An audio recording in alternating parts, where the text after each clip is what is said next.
मैं रवि कुमार, स्वागत है आपका रेनेशा आईएएस में। चलिए, हिंदी साहित्य के जो क्लासेस जैसे सीजीएल और जेपीएससी के लिए चल रहे थे उसे आगे बढ़ाया जाए। मुझे पूर्ण विश्वास है कि आप लोग अपनी जेपीएससी प्रारंभिक परीक्षा की तैयारी बहुत अच्छी तरह से कर रहे होंगे और जो भी कैंडिडेट अपनी तैयारी के प्रति थोड़ा भी केयरलेस हैं वे सुधार लें, क्योंकि इसके बाद मौका नहीं मिलने वाला है। सपने तो सभी देख लेते हैं बड़े बड़े, लेकिन उससे पूरा करने का जज्बा बहुत कम लोगों में होता है। अपनी कोशिश कभी मत छोड़िए। कोशिश करने के बाद हार या जीत दो ऑप्शन होता है। हार मिला तो अनुभव, जीत मिला तब तो परचम आप लहरा ही देंगे। और कोशिश नहीं कीजिएगा तो एक ही ऑप्शन है, वह है हार। निश्चित रूप से आप इस ऑप्शन के लिए कोई भी जगह नहीं छोड़ेंगे। चलिए, हिंदी साहित्य के जो क्लासेस चल रहे थे उसको आगे बढ़ाते हैं। आदिकाल हो चुके हैं कंप्लीट। उसी में से नाथ सिद्ध, जैन और रासो साहित्य से संबंधित कुछ अन्य पक्षों को मैं यहाँ रख रहा हूँ जो आपके परीक्षा के लिए अत्यंत उपयोगी है। वास्तव में नाथ सिद्ध, जैन और रासो साहित्य ही आदिकालीन साहित्य का प्रतिनिधित्व करते हैं। और मैं क्लासेस लेने के दौरान बार बार समझा चुका हूँ कि नाथ सिद्ध, जैन और रासो साहित्य को शामिल किया जाए हिंदी साहित्य में या नहीं किया जाए, इस पर कई तरह के विवाद हैं, उस पर चर्चा हो चुकी है।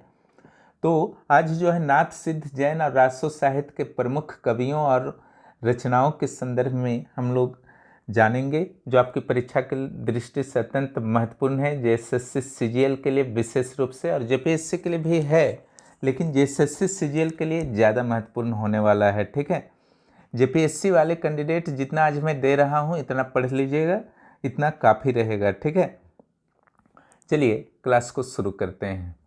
पहला जो है, जब बौद्ध धर्म में तंत्र मंत्र का समावेश हो गया और व्यभिचार का तंत्र, और जब तंत्र मंत्र का समावेश हुआ तो बौद्ध धर्म का जो मूल था, जो बुद्ध भगवान के द्वारा शिक्षा दी गई थी, उस उद्देश्य में काफ़ी परिवर्तन हो चुका था। क्योंकि जो मूल में था त्याग, तपस्या और संयम, जो बुद्ध भगवान ने शिक्षा दिया था, परंतु वज्रयानियों के काल में इसका स्थान जो है भोग विलास ने ले लिया। ठीक है, इसे वज्रयान कहा गया। और एक इसका था सहजयान, वज्रयान और सहजयान।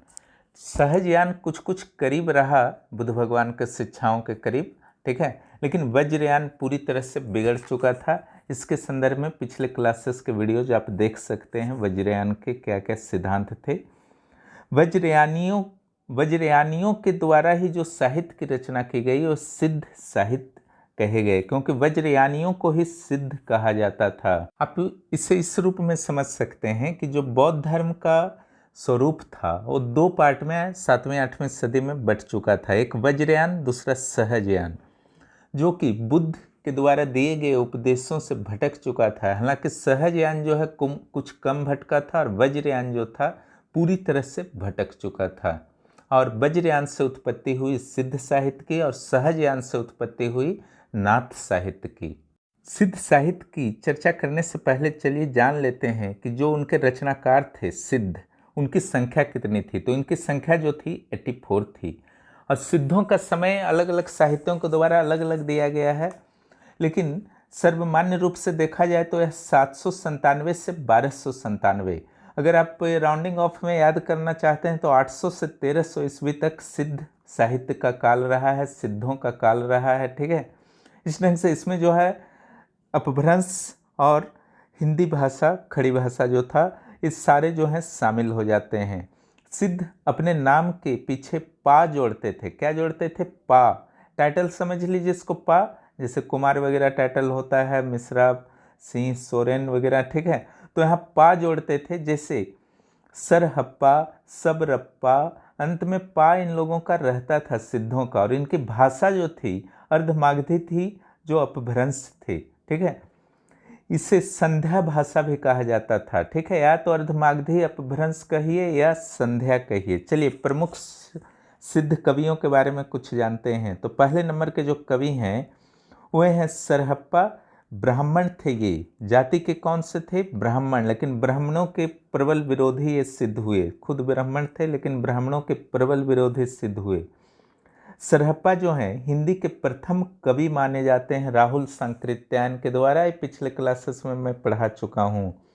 और 769 ईस्वी में इनकी जो रचना थी दोहा कोश, वहाँ थोड़ा कटिंग हो गया है, ध्यान रखिएगा। 769 में दोहा कोश की रचना सरहप्पा ने की और ब्राह्मण जाति के। सरहप्पा के द्वारा मुख्य रूप से जितनी भी रचनाएं की गई वो हिंदी में की गई, हालांकि कहीं कहीं इनकी रचनाओं पर अपभ्रंश का भी प्रभाव परिलक्षित होता है। इनका जो लेखन शैली था वो सरल भाषा में लिखते थे और एक प्रकार है छंद का, गेय छंद। मैं जल्द ही छंद और अलंकार का क्लासेस लूँगा क्योंकि ये सब आता रहेगा, आप लोग डिस्टर्ब होते रहेंगे, इसलिए मैं यथाशीघ्र लूँगा। सरल भाषा में और गेय छंद में लिखते थे। भावों को बहुत अच्छी तरह से प्रकट करते थे जिससे सहज प्रभाव उत्पन्न हो जाता था। क्लियर? तो इतना जो है याद कर लीजिएगा सरहप्पा के बारे में। दूसरा नंबर है सबरप्पा। पा इसमें भी देखिए लगा हुआ है। ये क्षत्रिय थे, ठीक है, वो जो ब्राह्मण थे और ये क्षत्रिय थे। सब सरहप्पा के ये शिष्य थे, ठीक है, सरहप्पा के शिष्य थे सबरप्पा। और चर्यापद जो है इनकी प्रमुख रचना, इनकी रचना का नाम याद रखिएगा सबरप्पा का चर्यापद। अगला जो है लुहिपा। लुहिपा जो है कायस्थ जाति के थे, ठीक है। लुहिपा किस जाति के थे? कायस्थ जाति के। सब आ सकता है, सीरियल वाले कैंडिडेट ध्यान देंगे। 4 नंबर में यह आपका है डोम्भिपा, ठीक है, ये क्षत्रिय जाति के थे। योगचर्या की रचना की, ठीक है। देखिए चर्यापद किनका था? सबरप्पा का। और योगचर्या जो है डोम्भिपा का था और ये क्षत्रिय थे। सबरप्पा भी क्षत्रिय थे, लोहिपा कायस्थ थे। इनकी कुल 21 रचनाएं मानी गई है डोम्भिपा की। इसके अलावा जो थे कणहप्पा और कुकुरिप्पा, क्लियर, ये सब भी जो है 84 सिद्धों में, ये सब कुछ का नाम मैंने बताया और कुछ रचनाएं भी बताई। चलिए आगे देखते हैं। चलिए सिद्ध साहित्य की प्रमुख प्रवृत्तियों के बारे में हम लोग चर्चा कर लेते हैं। देखिए आदि साहित्य की प्रमुख प्रवृत्तियां क्या थी, उसी से सिद्ध साहित्य, जैन साहित्य, रासो साहित्य, नाथ साहित्य की प्रवृत्तियां उसी के आसपास रहेंगी, कुछ अलग नहीं मिलने वाला है। और जहाँ तक जेपीएससी मुख्य परीक्षा की बात है तो निश्चित रूप से वहाँ सबसे ज़्यादा जो संभावना प्रश्न का बनता है वो आएगा आपका आदि साहित्य की प्रवृत्तियाँ, ठीक है। आदिकाल की प्रवृत्तियाँ अलग अलग पूछने की संभावना न्यूनतम है। फिर भी इस नोट्स को याद कर लीजिएगा तो मैनेज कर लीजिएगा, अगर पूछ भी देता है गलती से तो, लेकिन मुझे संभावना नहीं लगता। सिद्ध साहित्य की प्रमुख प्रवृत्तियां जो हैं, जीवन की सहजता और स्वाभाविकता में दृढ़ विश्वास था इन संतों को। दूसरा नंबर है गुरु महिमा का प्रतिपादन। वेद और शास्त्रों से भी ऊंचा स्थान जो है गुरु को दिया गया है। ये आप मध्यकाल में भक्ति का जब मैं पढ़ाऊंगा, भक्ति संतों का भी लगभग यही कंसेप्ट था, चाहे नानक हो या कबीर हो। तीसरा नंबर जो है बाह्य आडंबरों और पाखंडों की कटु आलोचना, ठीक है। इन लोग पाखंड, कर्मकांड इत्यादि पर विश्वास नहीं करते थे। इसका एक स्टेटमेंट मैंने लिख दिया है, उसे जरूर पढ़िएगा सरहप्पा का। सरहप्पा का कहना था, जो ब्राह्मण थे, अभी मैंने बताया कि सरहप्पा जाति के ब्राह्मण थे और पार टाइटल उन लोग लगाते थे कि ब्राह्मण पहले मुख से उत्पन्न होते थे, अब तो बाकी लोगों की तरह उत्पन्न होते हैं, तो ब्राह्मणत्व कहाँ रहा। इसी तरह से यज्ञ का भी प्रबल विरोध किया, ठीक है, कि यज्ञ से मोक्ष मिले या ना मिले, लेकिन ताप तो जरूर मिल जाएगा, गर्मी जरूर लग जाएगी वहाँ पर अगर बैठते हैं लंबे समय तक, ठीक है। तो इनका कहना था कि ब्राह्मण पहले मुख से पैदा होते थे, अब जो है बाकी लोगों की तरह उत्पन्न होते हैं, तो ब्राह्मणत्व जो है उनका समाप्त हो चुका है, ठीक है। इसलिए बाकी लोगों के वे समान हो चुके हैं। वैदिक काल में मैंने बताया था कि मुख से उत्पत्ति हुई है ब्राह्मण की, और क्षत्रिय की बाहु से, जांघा से वैश्य की, और पैर से शूद्र की, ठीक है। तो उसी पर इन्होंने कटु व्यंग्य किया है और कुछ नहीं है, एक्स्ट्रा नहीं लेंगे इससे। चलिए अगले पॉइंट पर। इन्होंने जन भाषा का प्रयोग किया, संस्कृत की जगह जन भाषा का प्रयोग किया। ये जो है आपका मध्यकाल तक आएगा और इतिहास में भी ये काम देगा आपको। इतिहास में भी भक्ति काल पढ़िएगा, सूफी, तो जन भाषा का प्रयोग। 5 नंबर श्रृंगार रस और शांत रस का प्रयोग। 6 नंबर अलग अलग छंदों का प्रयोग, ठीक है। जैसे सीजीएल के जो भी कैंडिडेट हैं पूरी मनोयोग से तैयारी कीजिए, ठीक है, तनाव मत लीजिए। आज या कल एग्जाम होगा, बाकी लोगों को जो भी करना है करने दीजिए, आप तैयारी कीजिए, ठीक है। चलिए अब नाथ साहित्य परंपरा पर हम लोग आते हैं। इसके जो प्रवर्तक थे वो गुरु गोरखनाथ माने जाते हैं। और महायान की 2 शाखाएं थी, अभी मैंने बात बताया, जिसमें वज्रयान और सहजयान। वज्रयान से सिद्ध साहित्य यानी कि सिद्ध संत लोग आए, सहजयान जो था उससे नाथ साहित्य आए। ठीक है, सिद्ध और संत युग की कड़ी के रूप में भी कई विद्वान नाथ साहित्य को देखते हैं, यानी कि सिद्ध साहित्य जो आपका आया वज्रयानियों से, और बाद में जो संत युग आया 13वीं 14वीं 15वीं सदी में, जो मध्य युग में हम लोग पढ़ेंगे अगले चैप्टर में, उनके बीच इसे कड़ी के रूप में देखते हैं नाथ साहित्य को अलग अलग विद्वान। नाथ साहित्य के प्रमुख रचनाकारों में कौन कौन थे उससे देखते हैं। चलिए, नाथ पंथ के संस्थापक जो माने जाते हैं गोरखनाथ, इनका काल लगभग 845 ईस्वी के आसपास था। और इनकी जो पुस्तक थी, चूँकि ये साहित्य पढ़ रहे हैं हम लोग, इतिहास तो पढ़ रहे ही नहीं, इसीलिए पुस्तक जो है हर जगह आता रहेगा। पुस्तक जो थी इनकी गोरख शतक और योग चिंतामणि, ये दोनों जो थे संस्कृत में थे। इसके अलावा जो और संत थे, मत्स्येंद्र नाथ थे, इनका जो पुस्तक था कौल ज्ञान निर्णय। जालंधर नाथ थे, इनका जो पुस्तक था हिंदी में था विमुक्त मंजरी गीत, विमुक्त मंजरी गीत जालंधर नाथ। उसके बाद थे गहनी नाथ। गहनी नाथ को गहनी और गैनी के नाम से भी जाना जाता है। गहनी प्रताप, गहनी नाथ ने कौन सा पुस्तक लिखा था? गहनी प्रताप और गोरक्ष गीता। ठीक है, और इसमें क्या लिखा था? योगाभ्यास के बारे में बताया है कि योगाभ्यास के बाद कैसी अनुभूतियाँ उत्पन्न होती हैं। ठीक है, जो स्वास्थ्य के लिए बहुत बेहतर है। उसके बाद है चौरंगी नाथ, ई नंबर में प्राण संकली नामक पुस्तक इन्होंने लिखा। चौरंगी नाथ ने कौन सा पुस्तक लिखा? प्राण संकली। उसके बाद है भर्तृनाथ भंडारी। भर्तृनाथ का तो आप लोग नाम सुने होंगे, इतिहास में भी इनका नाम आता है। श्रृंगार शतक, नीति शतक और वैराग्य शतक इनकी प्रमुख रचनाएं हैं। ठीक है, चलिए नाथ साहित्य की प्रवृत्तियां भी देख लेते हैं। ये भी आदिकालीन साहित्य की जो प्रवृत्तियां मैंने बताई थी उसी के आसपास रहेगा, तनाव नहीं लेना है। जेपीएससी वाले कैंडिडेट्स, क्वेश्चन आ सकता है, ऐसा नहीं कि नहीं आएगा, लेकिन आदिकाल की कंबाइंड ही प्रवृत्ति आने की ज़्यादा संभावना है। ये सब उसके पार्ट हैं, बस समझ लीजिए, है ना। जैननाथ साहित्य जो है सब पार्ट हैं। 1 नंबर चित्त शुद्धि और सदाचार में आस्था। इन लोग नशीले पदार्थ का परित्याग कर चुके थे, इच्छाओं का त्याग कर चुके थे, नारी का त्याग कर चुके थे, क्योंकि नारी को अपने जो है उनकी तपस्या है या साधना है उनमें, उससे बाधक मानते थे। 2 नंबर है परंपरागत रूढ़ियों और बाह्य आडंबर का इन्होंने विरोध किया।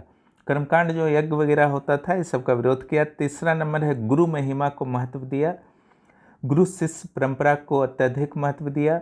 चौरंगी नाथ के साहित्य में, चौरंगी नाथ का नाम अभी आया था, गुरु और शिष्य के बीच जो संबंध होता है उसके संदर्भ में बहुत ही विस्तृत विवरण इन्होंने दिया है चौरंगी नाथ ने। चलिए आइए, उलट बांसिया, इसको एकदम समझिए, बहुत ही महत्वपूर्ण है। ठीक है, उलट बांसी ये कबीर बहुत ज़्यादा यूज करते थे। देखिए, साधना अगर देखा जाए तो साधना का 3 चरण होता है। पहले इंद्रिय निग्रह यानी कि इंद्र पर नियंत्रण, प्राण साधना, मनः साधना। ठीक है, प्राण साधना इट मीन्स आपके जो जीवन है उसको, आत्मा है उसको जो है आप बाहर निकाल सकते हैं, अंदर ला सकते हैं। मनः साधना सबसे कठिन होता है, क्योंकि मन जो है बहुत ही चंचल माना जाता है, इसलिए ये अंतिम चरण में है। इंद्रिय निग्रह, प्राण साधना, मनः साधना, अर्थात मन को संसार से खींचकर अंतःकरण की ओर उन्मुख कर लेना, क्योंकि जो भी सत्य है वो आपके अंदर है, लेकिन मन जो है हमेशा भागता है बाहर की ओर। ठीक है, मन अगर नॉर्मल सिचुएशन में आप देखिए तो मन जो है हमेशा ऐसे चीज़ों की ओर भागता है जो उसे अच्छा लगता है। आपके लाइफ के लिए क्या अच्छा है खराब है उससे उसको मतलब नहीं होता है। उसी मन को अगर आप अपने कंट्रोल में कर लेते हैं तो यह मनः साधना हुआ, लेकिन ऐसा संभव इतना आसानी से नहीं होता है। ठीक है, क्योंकि मन जो है बाहर की ओर भागना चाहता है और आप कोशिश कर रहे हैं कि उसको हम कंट्रोल में लाएं। ठीक है, यही जो उल्टा क्रिया होता है, वो तो बाहर जाना चाह रहा है, आप अंदर लाना चाह रहे हैं। ठीक है, अपने कंट्रोल में लेना चाह रहे हैं, इसी को कहा गया है उलट बांसियाँ। क्लियर, ये कबीर बहुत ज़्यादा यूज करते थे। मन की स्वाभाविक गति बाह्य जगत की ओर होती है, बाह्य जगत से आंतरिक जगत की ओर उलटने की प्रक्रिया को ही उलट बांसी या उल्टी चाल या विपर्यय कहते हैं। ठीक है, ये तीनों नाम कहीं भी रहेगा तो तनाव नहीं लेना है, तीनों उलट बांसी का ही नाम है, पर्यायवाची है। उलट बांसियों में सुंदर अलंकारों की भी व्यंजना मिलती है। बहुत सारे अलंकार का प्रयोग कर उलट बांसियों को बहुत प्रभावी बना दिया जाता है, जिसके कारण आपको काफ़ी अच्छे लगेंगे, जैसे कबीर के दोहे। 5वें नंबर में आइए, द्वैताद्वैत के समर्थक, यानी कि ईश्वर और मानव दोनों को महत्व दिया, हालांकि ईश्वर को एक ही माना गया है। यानी कि मानव के अंदर जो आत्मा है, हर व्यक्ति के अंदर जो आत्मा है वो भी ईश्वर का ही स्वरूप है, ईश्वर का ही अंश है, और दोनों अभिन्न है। ठीक है। रस योजना, यहाँ शांत रस, अद्भुत रस, श्रृंगार रस, प्रेम वगैरह श्रृंगार रस में हुआ, शांत भक्ति रस में आता है। शांत, अद्भुत और श्रृंगार रस को महत्व दिया गया। छंद रस, ठीक है, सॉरी छंद, इसमें जो है दोहा छंद और साखी छंद का ज़्यादा प्रयोग हुआ है इस काल में। क्लियर। जन भाषा का प्रयोग, देखिए हर जगह आएगा जन भाषा, इसमें संस्कृत का भी प्रयोग किया गया और साथ में जन भाषाओं का भी प्रयोग किया नाथ संतों ने। ठीक है, और अपने साहित्य में भी। जैन साहित्य में हम लोग आते हैं, 8वीं से 13वीं सदी तक जैन साहित्य का प्रभाव रहा है, जैन संतों का प्रभाव रहा, इसलिए इसी काल में जो है जैन साहित्य भी लिखे गए। बहुत सारे राजा जो थे, अब देखते हैं इतिहास के जो स्टूडेंट होंगे जानते होंगे, गुजरात में कई राजा जो थे जैन संतों को संरक्षण दिए हुए थे और खुद भी जैन धर्म का पालन करते थे। आज राजस्थान गुजरात में कई जैन मंदिर भी उसी राजपूत काल के मिलते हैं। ठीक है, तो गुजरात, राजस्थान, कर्नाटक इत्यादि क्षेत्र में जो है जैन का प्रभाव था।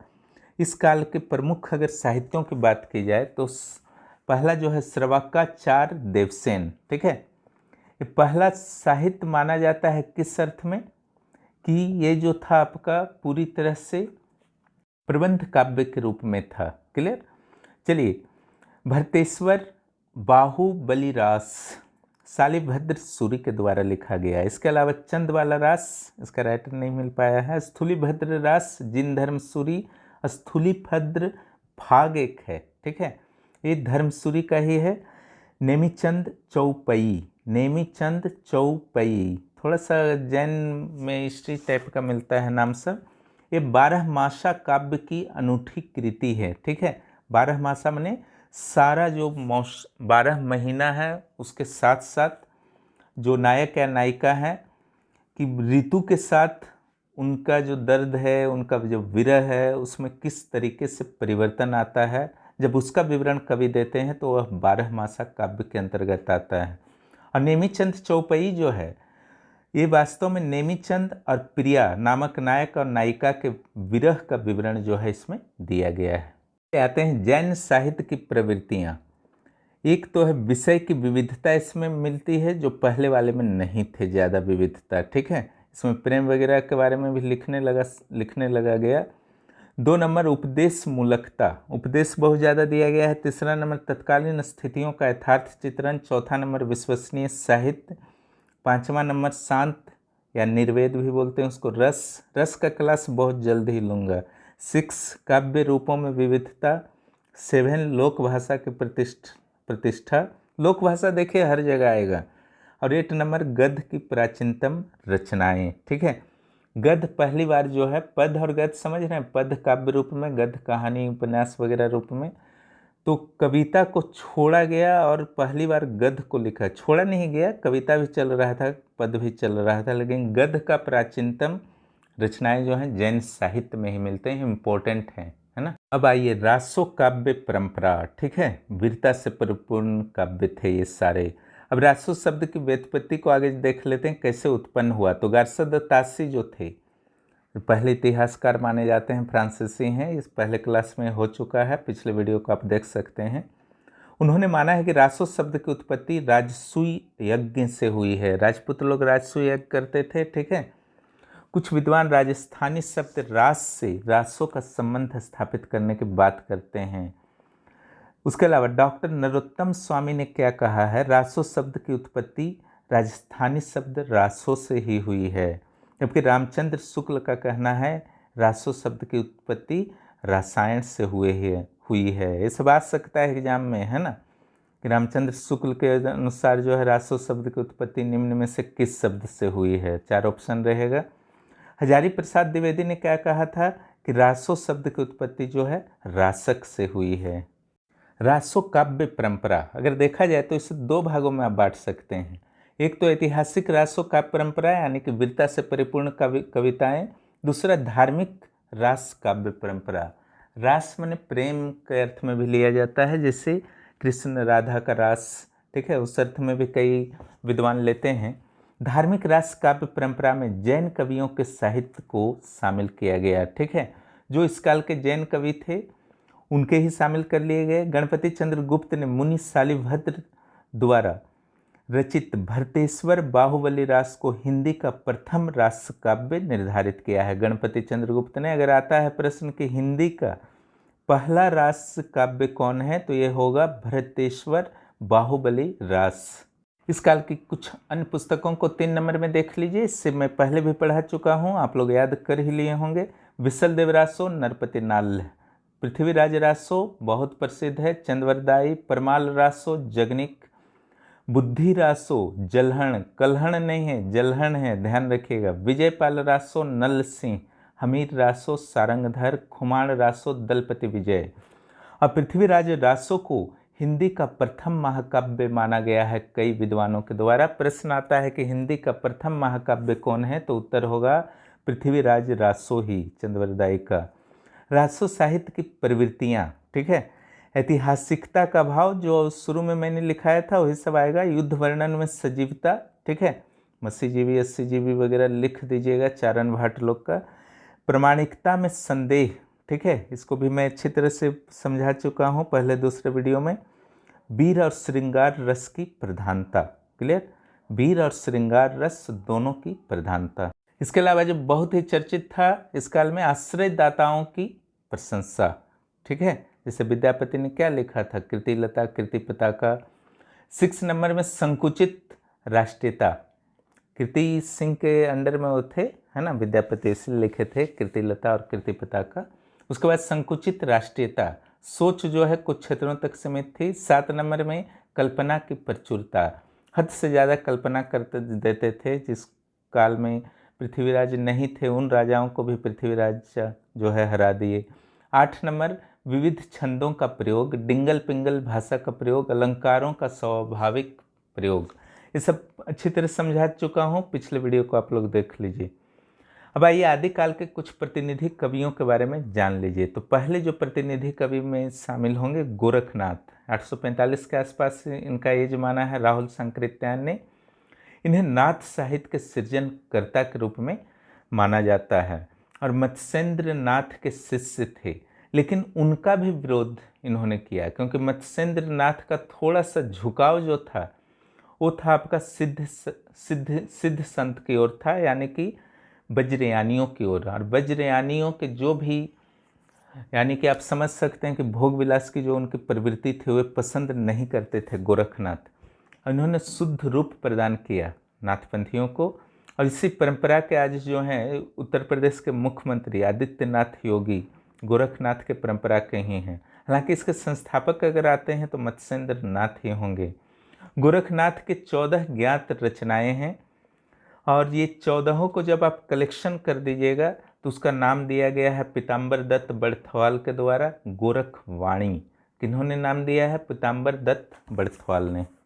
60 चक्रों वाले योग मार्ग को बताने वाले गोरखनाथ ही थे। इसका अर्थ है जैसे जैसे आप योगरत होते जाएंगे उससे उससे एक एक चक्र के साथ आप अंतर मन की ओर प्रवेश करते जाएंगे और 6ठे चक्र में जैसे ही पहुँचेंगे आपको मुक्ति प्राप्त हो जाएगी।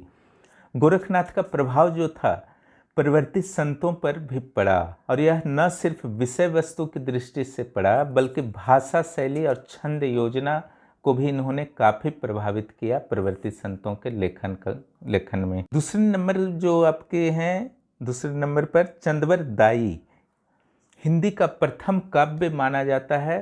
इनकी जो रचना है पृथ्वीराज रासो को प्रथम महाकाव्य, ठीक है। पृथ्वीराज रासो जो इनकी जो रचना है उससे माना जाता है, चंद्रवरदायी को नहीं माना जाता है। 1168 ईस्वी में इनका जन्म कहाँ हुआ था? लाहौर, पाकिस्तान में। इनके अनुसार जब गौरी को पृथ्वीराज चौहान जो था आपका लेके चला गया था बंदी बना करके, तो चंद्रवरदाई ने दो काम किया था। एक, पृथ्वीराज रासो जो पुस्तक थी उनकी लिखी हुई, वो जो है आप मोहम्मद गौरी को ही उन्होंने दे दिया था। दूसरा, वे भी साथ चले गए थे पृथ्वीराज चौहान के साथ। और चंद्रवरदाई का कहना है कि उनके सहयोग से ही शब्द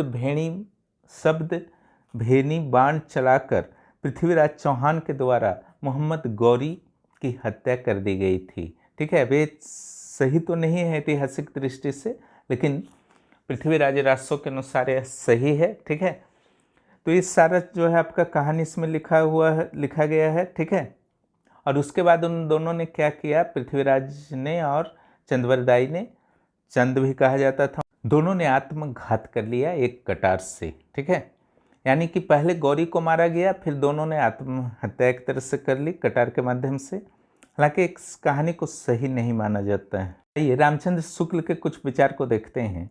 इन्होंने चंद के यानी कि चंद्रवरदाई के अस्तित्व को स्वीकार किया है, परंतु पृथ्वीराज रासो जो वर्तमान स्वरूप में प्राप्त होता है, यानी कि उनके समय 1929 के आसपास जो प्राप्त हुआ था, उन्होंने माना था कि इसमें कई तरह के परिवर्तन परवर्ती काल के लेखकों के द्वारा कर दिए गए हैं, ये मूल रूप में नहीं है जैसा कि चंद्रवरदाई ने लिखा था। आइए अब एक और प्रसिद्ध कवि हिंदी के देखते हैं, अमीर खुसरो। इनका वास्तविक नाम जो था अब्दुल हसन था। इनका जन्म जो है उत्तर प्रदेश के एटा जिले में हुआ था 1255 में। जनता के मनोरंजन के लिए इन्होंने पहेलियाँ और मुकरियाँ लिखी। पहेलियाँ और मुकरियाँ मिली जुली भाषा में रचना, अर्थात अगर एक पंक्ति वे फारसी लिखते थे तो दूसरी पंक्ति जो है हिंदी भी लिख सकते थे। खड़ी हिंदी उस समय चलता था, आज टाइप का हिंदी नहीं होता था, थोड़ा अलग होता था। गुरु जो इनके थे वे थे निजामुद्दीन औलिया, और जब गुरु की मृत्यु हुई तो उसके कुछ दिनों के बाद अमीर खुसरो की भी मृत्यु हो गई। ठीक है, अमीर खुसरो के द्वारा खड़ी हिंदी में रचना की गई। और एक जो महान कवि हैं बिहार के, पूरे भारत के मान सकते हैं, विद्यापति। 1386 में बिहार के दरभंगा जिला के विस्फी ग्राम में इनका जन्म हुआ है। इनकी रचनाएं संस्कृत मैथिली के साथ साथ अवहट्ट में भी मिलती है। इनके आश्रयदाता जो थे शिव सिंह और कीर्ति सिंह थे। वीर रस और श्रृंगार रस दोनों की रचनाएं इन्होंने की है। और इनकी रचना जो है अगर वीर रस में देखा जाए तो अवहट्ट में है। कीर्तिलता और कीर्तिपिता का किनके लिए है? कीर्ति सिंह के लिए है। इसके अलावा इनकी अन्य रचनाएं थीं पदावली जो मैथिली में है। इसके अलावा दुर्गा भक्ति तरंगिणी और पुरुष परीक्षा ये संस्कृत में है। भाव और शिल्प दोनों दृष्टि से विद्यापति किनके अनुयायी थे? तो कवि जयदेव के। ठीक है, जयदेव भी महान कवि थे। विद्यापति ने परवर्ती साहित्य को प्रभावित किया। एक ओर तो जयदेव से प्रभावित हुए, दूसरी ओर बाद के जो कवि थे उनको भी इन्होंने प्रभावित किया, उनकी लेखन शैली को प्रभावित किया। ठीक है, चलिए अब आदिकालीन प्रतिनिधि कवि तो आप जान लिए, जो प्रमुख 4-5 कवि थे। अब आदिकालीन प्रतिनिधि रचनाओं के बारे में जान लीजिए, यहाँ से भी प्रश्न बनते हैं। एक नंबर है संदेश रासक। ये 11वीं सदी का माना जाता है और इसके रचनाकार मैं बता ही चुका हूँ पहले ही, अब्दुल रहमान हैं। और विरह काव्य है जो लोक कथाओं पर आधारित है। सही नहीं है या है ये कल्पना पर आप मान सकते हैं। अब्दुल रहमान के द्वारा एक व्यथित हृदय की सूक्ष्म अनुभूतियों को बहुत अच्छी तरह से अपने लेखन कौशल के माध्यम से प्रदर्शित किया गया है। विरहिणी यानी कि जो नायिका हैं, जो नायक से बिछड़ गई हैं, विरहिणी के संदेश में टीस, पीड़ा, प्रेम, आत्मसमर्पण का विलक्षण समन्वय है। ठीक है, अगर आप उस पुस्तक को पढ़ेंगे तो ये सब चीज़ समझ में आएगा। और इसकी प्रेरणा जो संभवतः कालिदास के ऋतुसंहार परंपरा के वाहक के रूप में इसे आप समझ सकते हैं, ऋतुसंहार से लिया गया है। संदेश रासक में छंद, दोहा, अलंकार का बहुत ही अच्छा प्रयोग हुआ है। अगला जो है भविष्यत कहा, ये जो है जैन कवि धनपाल के द्वारा रचित किया गया है। वणिक पुत्र था भविष्यदत्त, उसी की कहानी है। उसके सौतेला भाई था बंधुदत्त, उसने धोखा दे दिया, बंधुदत्त ने धोखा दिया भविष्यदत्त को। क्लियर? इसके बाद जिन महिमा यानी कि जैन संतों की महिमा से वह सुखी हो जाता है, यही कहानी है। इसमें नायिका के सौंदर्य का भी विवरण दिया गया है, ये पूरा कहानी पढ़ने से पता चलेगा। इसके अलावा इस पुस्तक में भविष्यत कहा में उपमा, रूपक, उत्प्रेक्षा, अतिशयोक्ति और विरोधाभास अलंकारों का प्रयोग हुआ है। अलंकार का क्लास बहुत जल्द लूँगा मैं। प्रवृत्ति हिंदी साहित्य के कथानक, रूढ़ियों, छंद, वर्णन शैली, वस्तु विन्यास इत्यादि को इस पुस्तक ने काफ़ी, इस ग्रंथ ने काफ़ी प्रभावित किया है। ठीक है।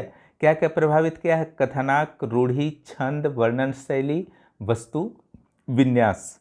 अब आइए प्रसिद्ध प्रेम कथा ढोला मारूरा दुहा। इसके जो रचनाकार हैं कुशल लाभ हैं। कौन रचनाकार हैं? कुशल लाभ। इसमें किनकी प्रेम कथाओं का वर्णन किया गया है? मारवणी और ढोला। ढोला जो है नायक हैं और मारवणी जो है नायिका हैं। वास्तव में मारवणी और ढोला का बचपन में ही विवाह हो जाता है और मारवणी जब थोड़ी बड़ी होती है, युवती बनती है, तब उन्हें पता चलता है कि उनका विवाह जो था ढोला से हो चुका है। लेकिन न ही मारवणी के परिवार वाले चाहते हैं और न ही ढोला के परिवार वाले कि इन दोनों के विवाह जो बचपन में हुए थे उससे मान्यता दी जाए। लेकिन इन दोनों के आपसी प्रेम के कारण अंततः बहुत सारी बाधाओं को पार करने के बाद मारवणी और ढोला, मारवणी को मारू भी कहा गया है, मारू और ढोला जो है, इसलिए नाम जो है आपका ढोला मारू रा दूहा। क्लियर? उन दोनों का जो है अंत में मिलन होता है। अब बाद में अगर देखते हैं मलिक मोहम्मद जायसी की रचनाएं, ठीक है, पद्मावत जैसे है, पद्मावती अलाउद्दीन खिलजी से रिलेटेड है, तो उनकी रचनाएं भी ढोला मारू रा दोहा से प्रभावित थीं। मलिक मोहम्मद जायसी की पद्मावत। आप लोग चैनल पर नए हैं तो ज़रूर सब्सक्राइब कीजिए। यहाँ पर भरपूर मात्रा में मटेरियल्स दिए जा रहे हैं, उच्च स्तरीय क्लासेस लिए जा रहे हैं, इसका लाभ उठाएं और दोस्तों को भी इस चैनल के बारे में बताएं। चौथा नंबर जो है पाहुड़ दोहा। इसके रचनाकार जो हैं राम सिंह हैं। यह अपभ्रंश भाषा में लिखा गया है। यह रहस्यवादी और धार्मिक तत्वों से युक्त है। रहस्यवादी का अर्थ होता है आत्मा ईश्वर के बारे में बात करना। क्लियर? इसके बारे में हम लोग और जानेंगे छायावाद में कि रहस्यवाद क्या होता है। वो छायावाद जब पहुंचूंगा तो वहाँ पर बहुत क्लियरली समझा दूंगा कि आखिर ये रहस्यवाद क्या है। ठीक है। प्रवृत्ति हिंदी साहित्य पर पाहुड़ दोहा जो राम सिंह चरित है उसका अत्यधिक प्रभाव पड़ा है। इस तरीके से आज के हिंदी साहित्य के क्लासेस जो हैं समाप्त होते हैं। अब हम लोग भक्ति काल क्लास की ओर आगे बढ़ेंगे अगले क्लास में। और चैनल को यथाशीघ्र सब्सक्राइब कीजिए। दोस्तों को भी बताइए। आपका सहयोग अपेक्षित है। और वीडियो को देखने के लिए बहुत बहुत धन्यवाद।